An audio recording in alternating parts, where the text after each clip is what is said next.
Welcome, friends, to the Someone Gets Me podcast. I am your host, Dianne A, and I am so delighted that you're here. This podcast was created because I believe there is a visionary leader inside each one of us who is waiting to be seen. In each episode of Someone Gets Me, you will hear useful tips from successful visionaries who will share their stories about how being seen has allowed them to take their vision out into the world with action. Gifted Overexcitabilities with John Hall. Hi, it's Dianne A here at Someone Gets Me. And today we're going to talk about gifted overexcitabilities. And I have somebody who is living in that way. His name is John Hall. You may or may not recognize him, but he is a multi-talented, multi-dimensional man. From a musician, singer, songwriter, very well known in the music world, but also very well known in the political world and the community activist world. He skipped grades in school, was educated in some of the best schools in our country, and he continues to bring his vision and his heart on stage, on all the different stages that he's on. So, John, thank you for being willing to come on Someone Gets Me and talk about what it's like being gifted and having overexcitabilities. Well, you're welcome, Diane, and thanks for asking me. I think that where I'd like to start is, could you give everybody a little bit of kind of like the story? I know you skipped some grades in school and you did some pretty amazing things. You started music when you were young. Kind of give everybody a backdrop for why you would be talking about gifted and overexcitabilities. Well, I am the son of a PhD in electrical engineering and physics. My dad designed, among other things, the first camera that took live pictures from the moon when Neil Armstrong walked on the moon.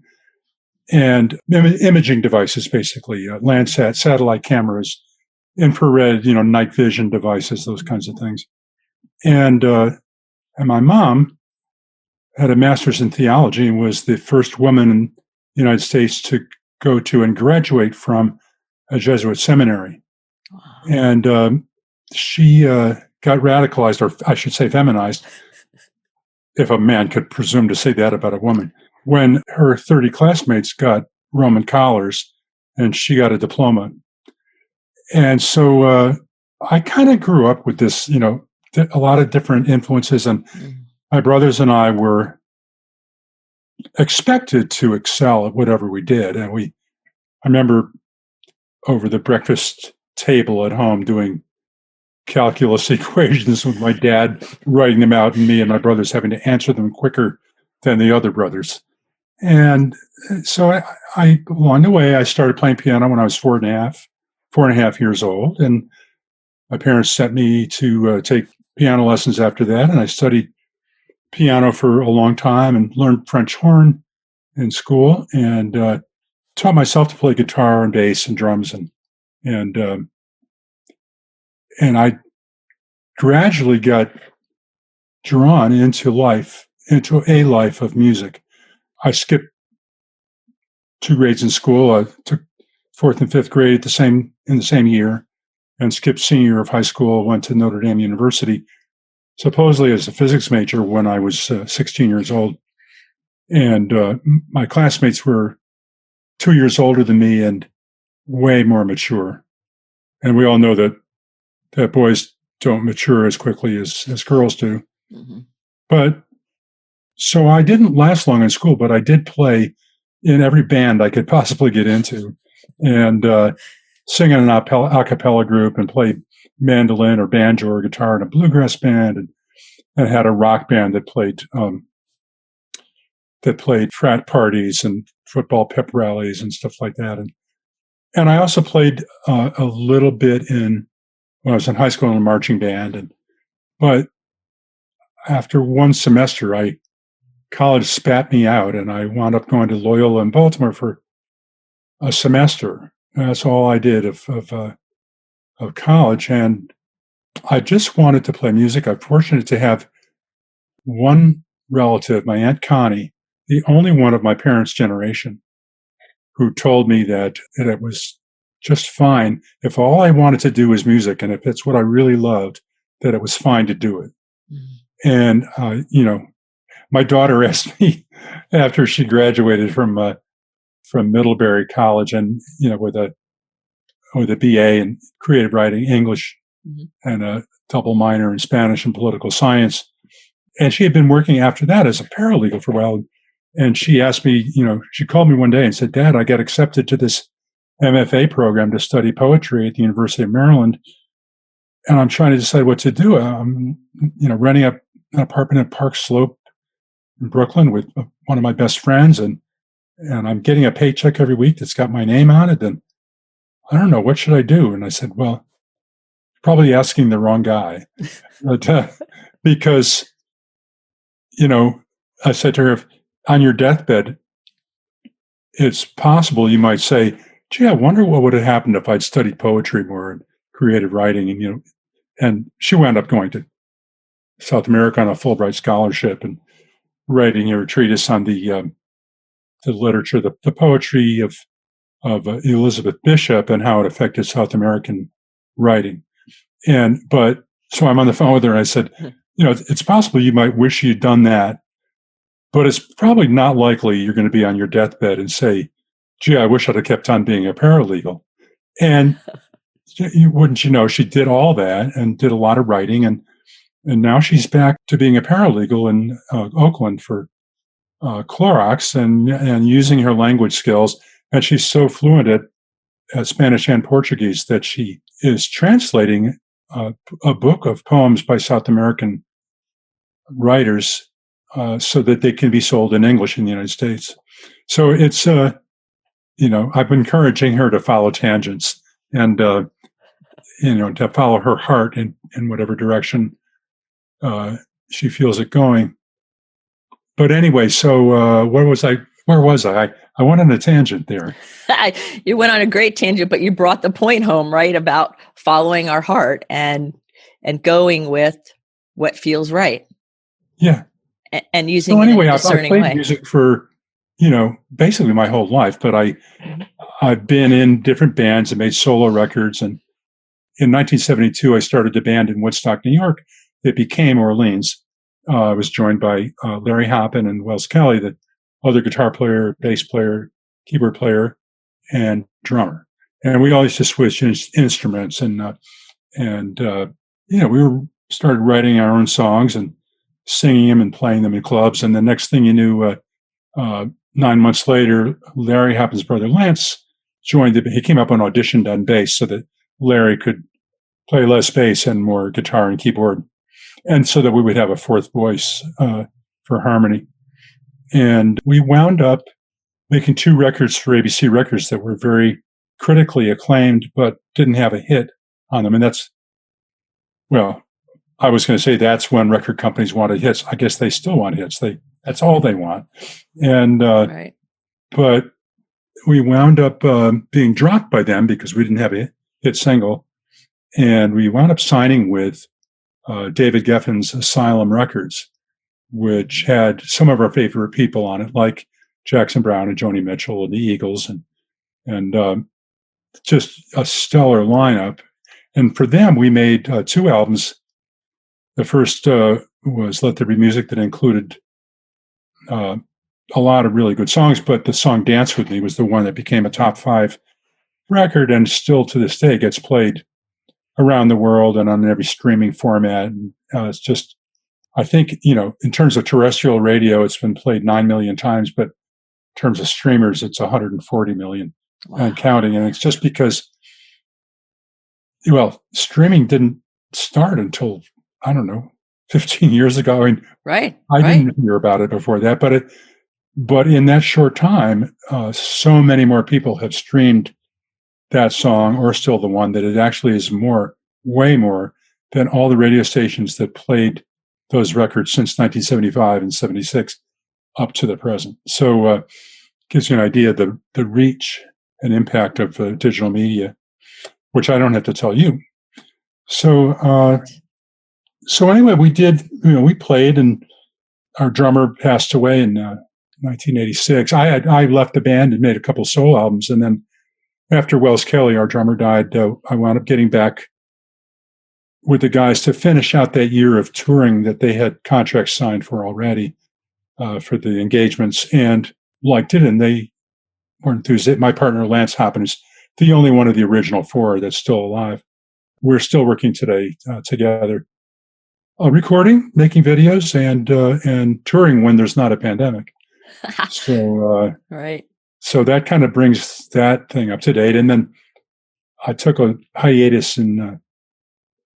I ran for office a few times over the years. I ran in 1989 for the county legislature in Ulster County, New York, and won and served 1 2-year term. I was trying to stop a giant landfill with 2 incinerators that would have been the tallest structures in the county in this fairly ex-urban rural county at the time. And I'd managed to do that. Me and a bunch of other people, of course, right. were able to stop that project that the county was trying to complete.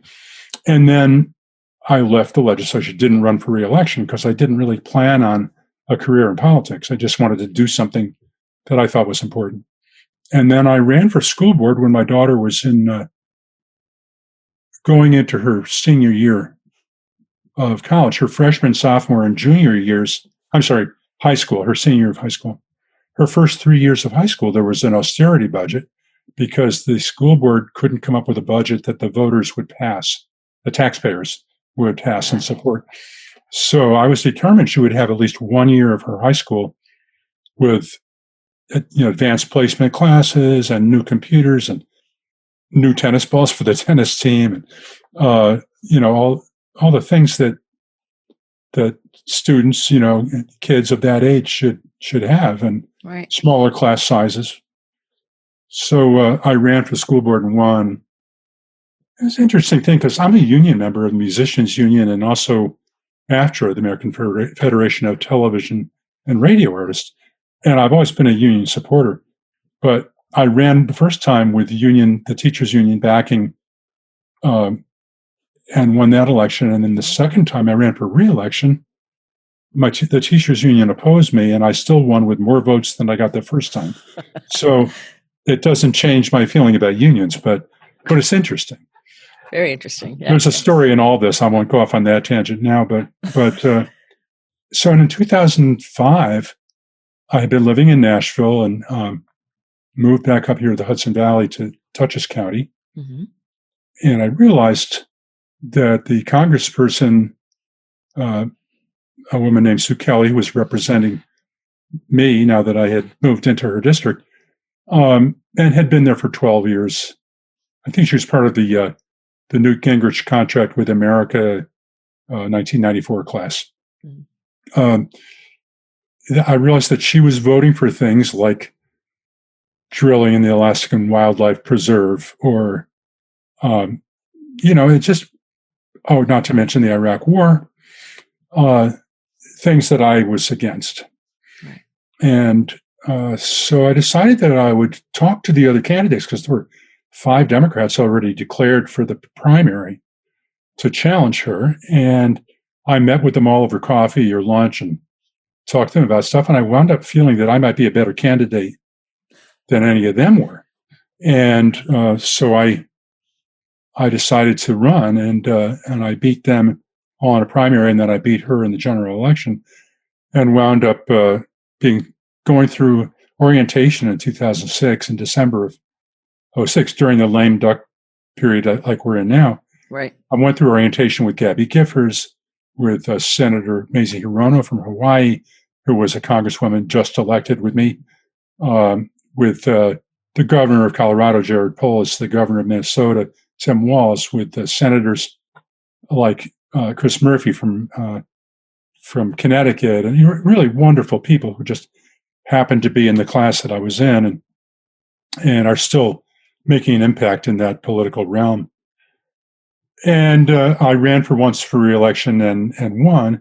And then I ran again in 2010, which was the first election after the Citizens United Supreme Court decision that let unlimited dollars come in from billionaires and corporations to support or oppose any candidate or cause.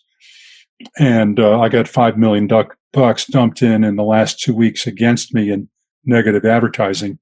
I'm sure that wasn't the only reason I lost in 2010. Mm-hmm. It wound up being a good thing that I lost because I'm probably alive today because I did lose. But so I wound up being out of Congress and back to private life and back to concentrating on music, which is what I'm doing now. Wow. I love the circles and the seasons. It's like as you're speaking, and then before we hit record, you were telling me about some of your sailing adventures. And because we both have been sailors, and I'm listening to you and I'm like, and there's another piece of the multifaceted person that you are. Well, thank you. I learned to sail from my dad when I was a kid, and he was an engineer, so he certainly knew about navigation and angles of current set and centers of lateral resistance and all those things. Writing moment. So, when I was 5, we spent our summers on Cutty Hunk Island off of New Bedford, Massachusetts. And the only present I wanted, my birthday's in July, and the only present I wanted was to go sailing with just my dad, not my brothers. And so it was raining that day, and my mom said, "You still want to go sailing in the rain?" I said, "Yes, I do." And so we went out, with the two of us in a little 12-foot turnabout. It was a wonderful boat to learn in. And was just a mainsail, nice little cat boat. Right. And that was kind of what, I started out like that. And I learned so much over the years from him. He's gone, bless his soul, but he's a wonderful man who taught me a lot about a lot of different things.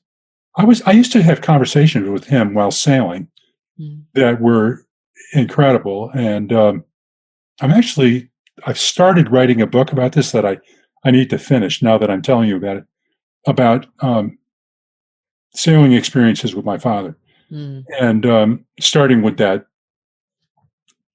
well, actually, it starts with when I was rowing a boat when I was probably 3.5 or 4. They would, you could put a little kid like that in a dinghy in the Cutty Hunk Harbor and not worry they were going to get swept out to sea because it's totally landlocked. And the parents always watch from the porch up, in the hill above. And so I had this thing happen when I was, there's usually a southwesterly breeze that comes up midday in that part of the world. And I left from what they call the Yacht Club dock, which is actually an accredited yacht club in Cutty Hunk, but it's a kids sailing school basically. Right. And so I got in this little dinghy and rowed away from the dock. Was just going around the harbor, looking at all the different boats, and the wind gradually came up and started pushing me down toward a couple of big boulders on the far side of the harbor.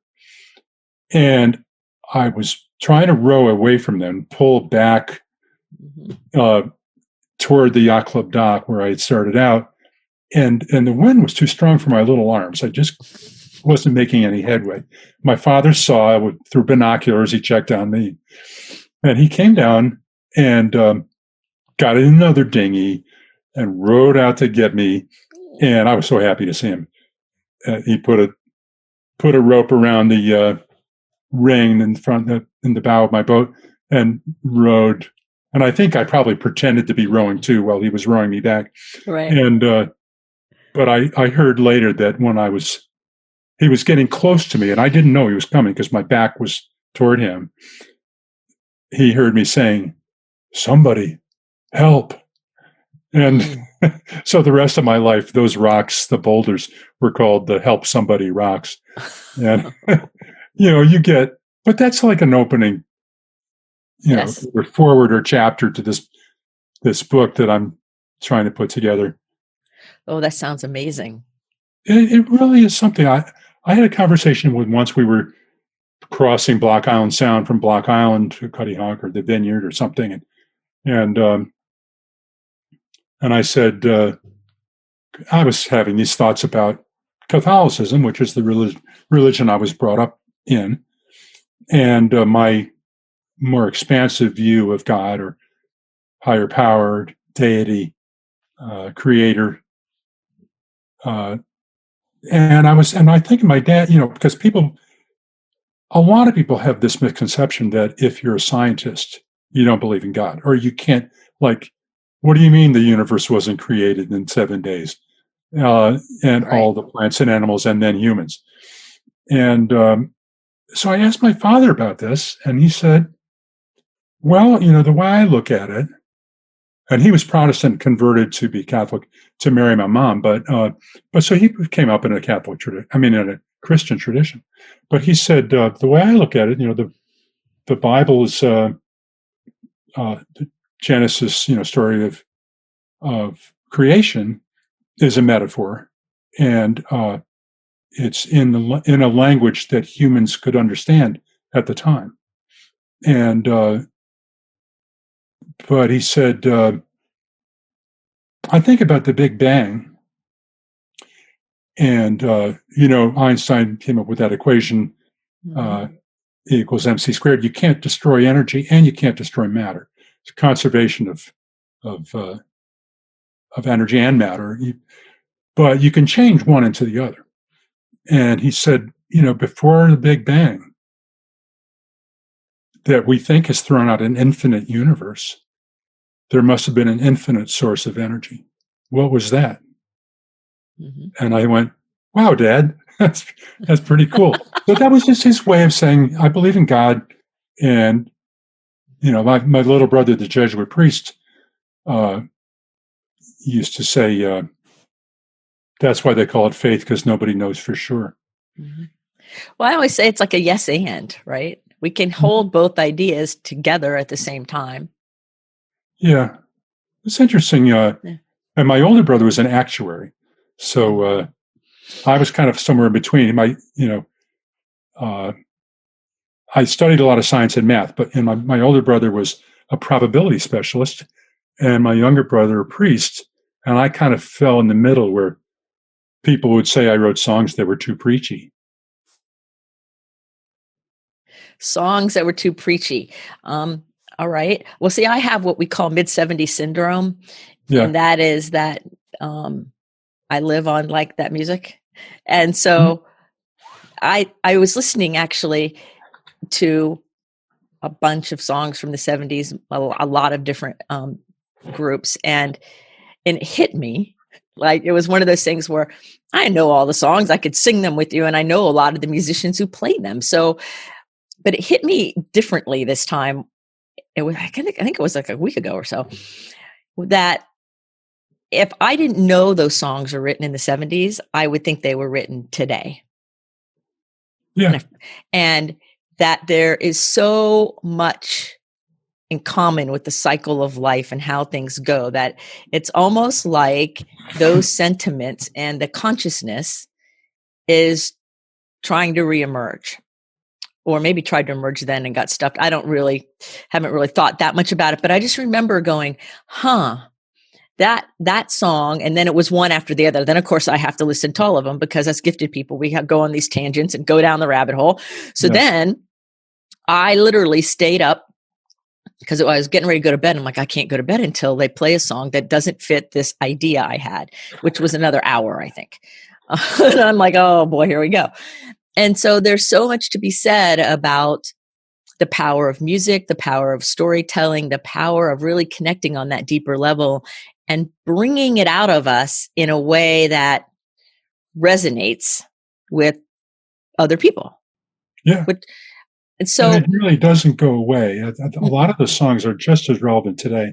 I mean, of the songs that I've written or co-written, the song Power, which was part of the whole No Nukes concerts and movie and triple album in 1979, that song starts out, just give me the warm power of the sun, give me the steady flow of the waterfall, give me the spirit of living things as they return to clay. Just give me the restless power of the wind. It goes on. It's all about renewable energy. Yes. And, it winds up with take all your atomic poison power away. But, and I still hope they do. But but the focus all of a sudden is back on renewables because of climate change, and so that song and others that I've been in on, I really just could have been written today. I sent somebody a tune today that I recorded with Orleans, "Plastic Money," that I wrote back. Oh, geez, I think it was in the '90s. And the last verse of it goes, "While young and old struggle to get by, the blue chips hit another record high. But this new depression ain't depressing me. They say we're on the road to recovery thanks to plastic money." And it's all about debt and how, whether we're collectively as a country or whether we're individually running up our debt, the bill's going to come due sooner or later. And unless we just don't pay it, which, sometimes that happens. But anyway, these songs, I'm looking back on them and thinking, Johanna and I wrote a song in the early '70s that Orleans recorded on our second album called "Wake Up." I should send you that video, but Yes. it's a really interesting song about the environment, which is just as meaningful. I'm sorry to say, just as meaningful today as it was then. Yes, we would hope that some of them would seem a little outdated, like we've grown through, and as a Yeah. culture and as humanity, we've evolved. But yet, my thought was, I would like to have seen more evolution since the '70s, but it still seems so applicable, all too applicable. So, I have a question about being understood. Have you had time, because you have these multidimensional talents and skill sets and love tangents and all of this? So, um, I'm wondering if there was a time in your life where people just flat out didn't understand you. Like they would look at you like, "John, you're a little bit goofy," or "We don't get you." And how did you handle that when people didn't get you? Now we know your Aunt Connie got you, probably more than others. At least she supported the music part. But what about other times? Has there been anybody who just didn't understand you? Well, yeah. I mean, there were times when I wanted to when I was obsessed with creating music and rehearsing a band, and somebody asked me the other day, when I started rehearsing Orleans in our basement in Woodstock, New York, did I know we were going to be successful? And I said, no, I didn't, but I assumed we were going to do a good job, and that the songs would be good and the arrangements would be good and that we would all sing and play. That's why I'm playing with these guys, because they're really Right. good. Yes. So I'm going to trust that everybody can sing and play their part really well, and it'll be creative. We'll see about whether it's successful or not. But I didn't sit around going, "Hey, let's rehearse in the basement so we can go back to having a real job and play a couple of club gigs and then quit." So I there is that. Right. And similarly, when I decided to run for office, any of the times I ran for office, Right. I mean, Congress was like, people just were like, "You're kidding. You're going to run for the United States House of Representatives?" Yeah. Well, I'm a citizen. Right. But you're a And so, musician. You shouldn't be doing those political things. yeah, well, I'm a Oh, tree I could hear hugging the musician, judgment all over the a place. tree hugging guitar player. Right. What do I know about um, issues that go, deeper? How much detail do I know about these questions I'd like to proselytize about? And people who said that didn't realize I was reading half a dozen newspapers a day and talking to people and reading papers that were written by different folks and doing research, and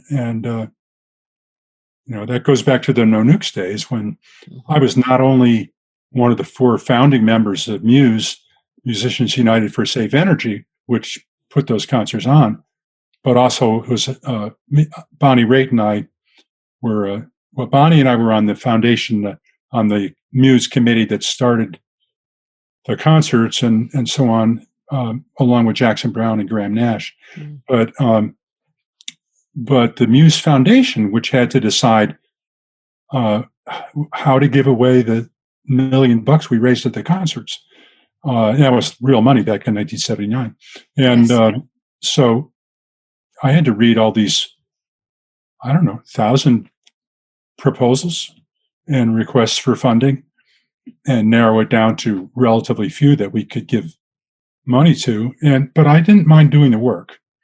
So, when people said, you'll never be able to get even past a primary, let alone win this general election, in a traditionally Republican district, I just went, okay, well, we'll see. My theory was I was going to make them spend money to beat me, so somebody in some other state could win. Because there's a finite amount. Well, at that point, there was a finite amount of money. After Citizens United in 2010, it's not finite anymore. And that's one of the things that's really wrong with our democracy. And I hope that we get a president and a Senate who will nominate and confirm justices who see corporations as not being people, and money not as protected speech. Because that way, a billionaire has 1 billion times more speech than a regular person does. And that's not what the founders of this country intended. No, not at all. So do you ever procrastinate? Ever? I do.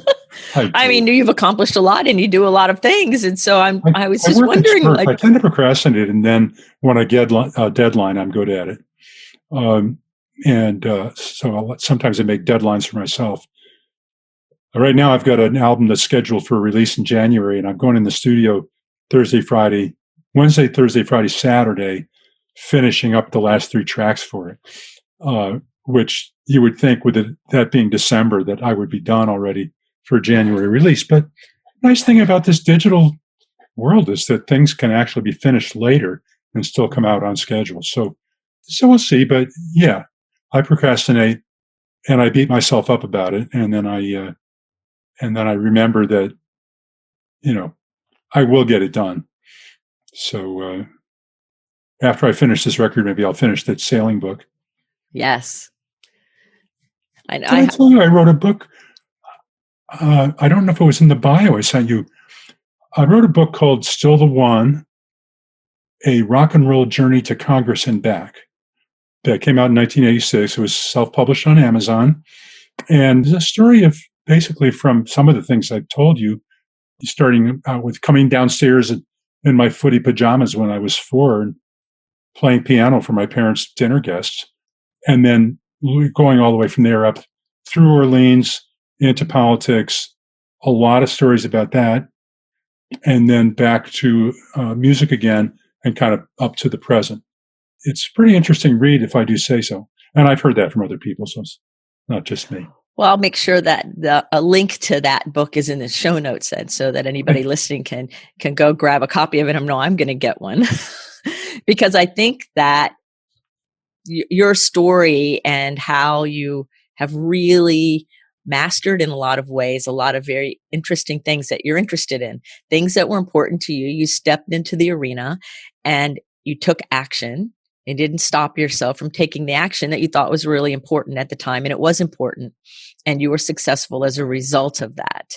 And that's real common. That's what gifted people do. And a lot of people don't understand that just because you can be an activist for the environment and you play guitar and you're a musician doesn't mean that that's all there is to you. There's so much more to what's going on here. And I laugh because a lot of people look at me and go, why would you want to work with musicians and stuff? Like they're just, just all up there doing that. I said, no, none of the ones I know. They're just wonderful quality people with amazing views and amazing ideas. And there's way more to everyone that I know, every musician that I know, than anyone looking at them from the audience watching them could ever even begin to understand.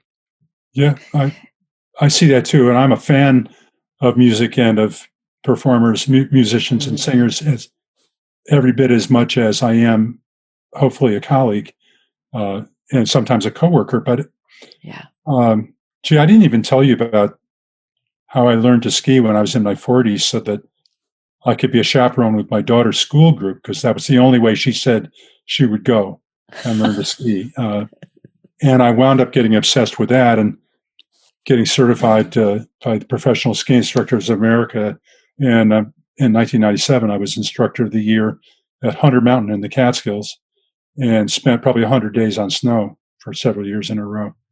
So that's a perfect example of giftedness, everybody. Did you hear that? His daughter said he could only go if he learned how to ski. He didn't just learn how to ski, he mastered it and then mastered it again and then was Instructor of the Year. Like, see, that is what a gifted person does. A not gifted person would say, okay, I'll learn just enough, or maybe not even learn it and just give up on being the chaperone with his daughter's trip. So that was a perfect, very casual example of what it's like being somebody with a multidimensional talent set. So that's perfect. That was great. I love it. I'm really interested in how knowledge transfers Mm-hmm. from teacher to student. Yes. And had to learn for the PSIA, ski instructor thing. I got certified level 1, and then a couple of years later, level 2, which is quite a bit more difficult.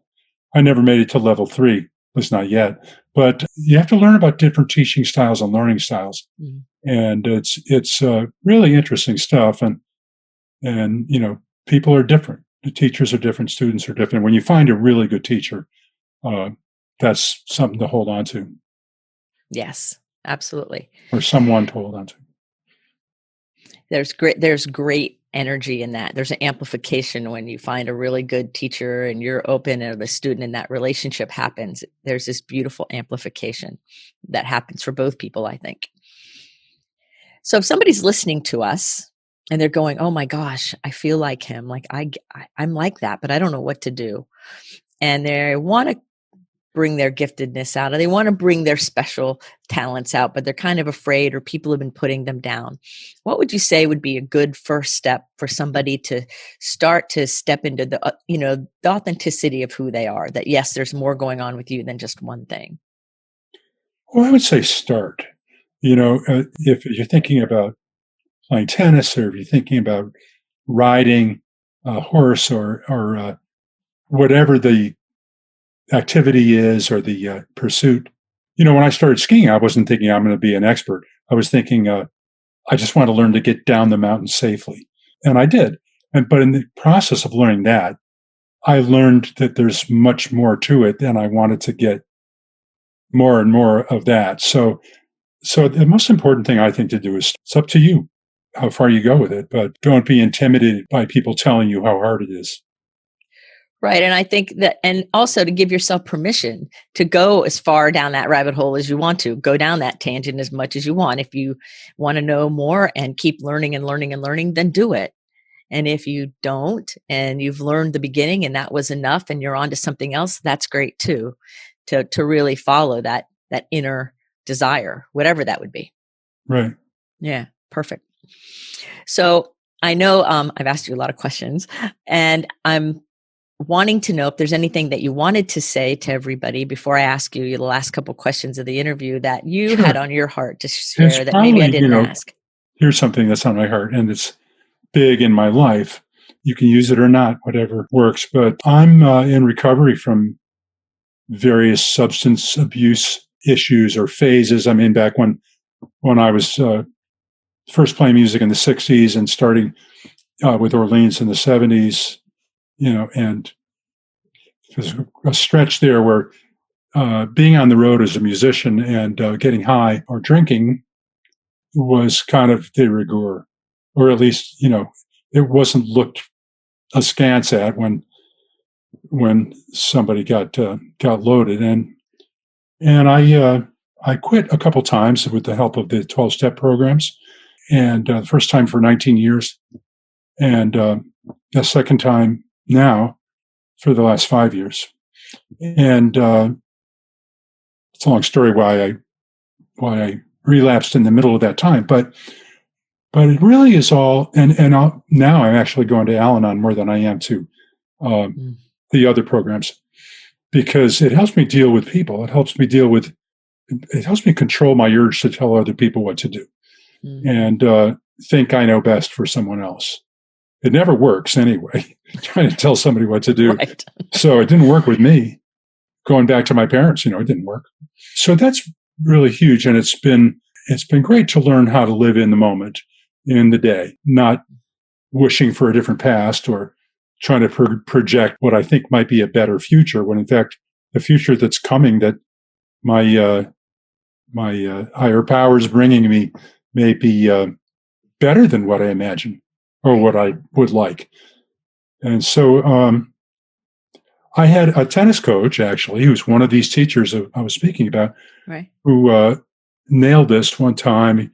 I took my first lesson with him. I was a ping pong player with a lot of wrist, and racquetball, lots of wrist. And so in tennis, it doesn't work. No wrist. Well, maybe when you get more advanced, it works. But when you're starting out, having a lot of wrist action is not good. So so he was on the other side of the net with a shopping cart full of tennis balls hitting into my forehand.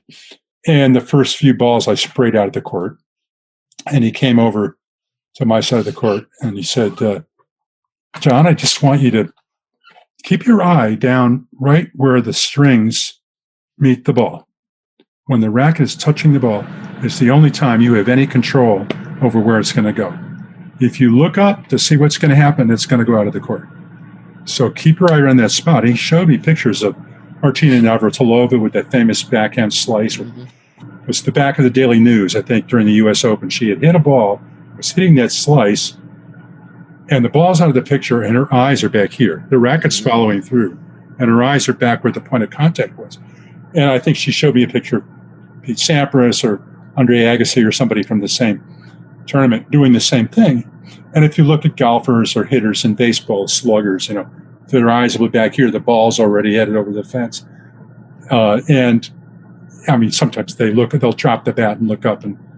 But for the immediate time, they keep their eye on the point of contact. And it just is a way for me to understand how important it is to be in the moment. Yes, being in the moment is totally important. And I think that 12-step work is amazing and powerful, no matter how anybody gets in there, because I really think it helps people learn how to live life in a way that's manageable and with a structure and support and people there. I mean, I've run substance abuse treatment centers for decades, and helping people really see that I think that the people who are highly sensitive and highly gifted who end up in any form of recovery life is because they have a higher calling, and it's time to step into that. And we can only do that if we're in the moment, living out our gifts as cleanly as we can, in alignment as much as possible. So I think what you shared was completely appropriate. Great. So the last two questions are no, they're not my favorite, but I love these questions. One of them is, because you've traveled a lot and everything, what's your most memorable food that you've ever eaten? Nobody's ever asked me that before. Most memorable food. I would probably say sushi in Japan. It's so much easier to get really good sushi and really fresh sushi there than it is in most places in the United States. But actually, my favorite food now is that I cook for myself. I've been making some great salads. I'm growing my own microgreens at home, and and I can get organic produce and fruit and so on. But last night I had a salad that was broccoli microgreens with little organic tomatoes and avocado and organic red pepper or yellow pepper and to me it's important to make it look good as well as taste good, and I feel I'm not really a professional grade chef or anything. I like doing this stuff and trying to make it, especially since I'm locked down here by myself. How can I make this really interesting? And So that's kind of where I'm at now. Is I have a little electric grill that I use outdoors on the deck when the weather permits, and I make salads and bowls of berries and stuff like that. Which are, to me, that's kind of how I eat now, Yeah. and pretty much of a vegetarian with the occasional dip into the fish or fowl, not so much, but no red meat. And it's partly because I've read some things about what the farming, especially in the rainforest, clearing forests for grazing cows, what's doing to the environment there and around the world. And I just can't be a part of that. So I don't spend my money on meat anymore. Right. That makes perfect sense. So if you were going to have a billboard that everybody was going to see that was going to have your name on it, what would the quote be on this billboard that the whole world's going to see? Well, my new record that's going to come out in January is called Reclaiming My Time. And that's what you say on the floor of the House of Representatives. If I'm recognized by the speaker and I have 5 minutes and I'm talking about how important it is to have fresh salad greens or whatever, right? And somebody across the aisle goes, if I may, Congressman, I'd like to add something. And I say, I'll yield 2 minutes of my time to so-and-so, gentleman from Iowa. And then when I want my time back to finish what I'm going to say, I say, reclaiming my time. I'll go on to say that, blah, blah, blah. So the record is kind of, it's a play on that because it's also reclaiming the 10 years total I spent in elective office and what music I might have been doing during that time. And so it's something I'm really excited about. So a billboard, John Hall, reclaiming my time. Yes. So is good. Yes, that's a great billboard. And I like the backstory to it. So everybody, if you're listening to John and you're as fascinated as I am, check out the show notes with how to follow him and reach him and buy his album and buy his book and enjoy his music because he's a really gifted person who has taken all of his giftedness and his overexcitabilities and been successful in multi areas, just like all of us can. We just have to be willing to go down those tangents. So John, thank you so much for being on the show with us today. and thank you for all the stories. Like it's an honor to know you and it's an honor to hear all of your adventures. And now I will never hear any of the music from Orleans the same again. So thank you very much for being on the show. Thanks so much, Diane.